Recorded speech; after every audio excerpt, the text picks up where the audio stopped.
do we see? And we've also seen a person who was shot as recently.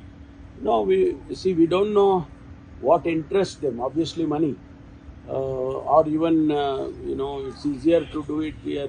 I don't know what is their modus operandi, but definitely a lot of these groups, coming to Karnataka from outside. We'll see. We'll definitely handle them. We have to, catch them, punish them. So do we at any That point exercise has to continue in the state. do we at any point feel that the law and order has been taken lightly by the outsiders in Karnataka?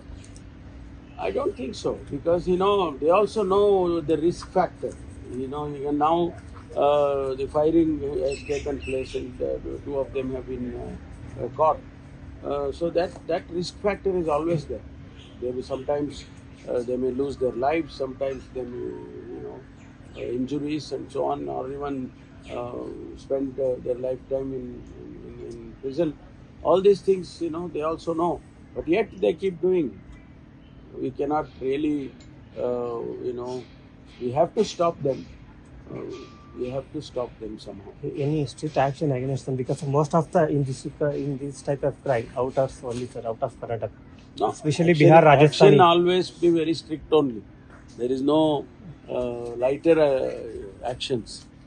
Otherwise, why will they fire? Thank you. Okay.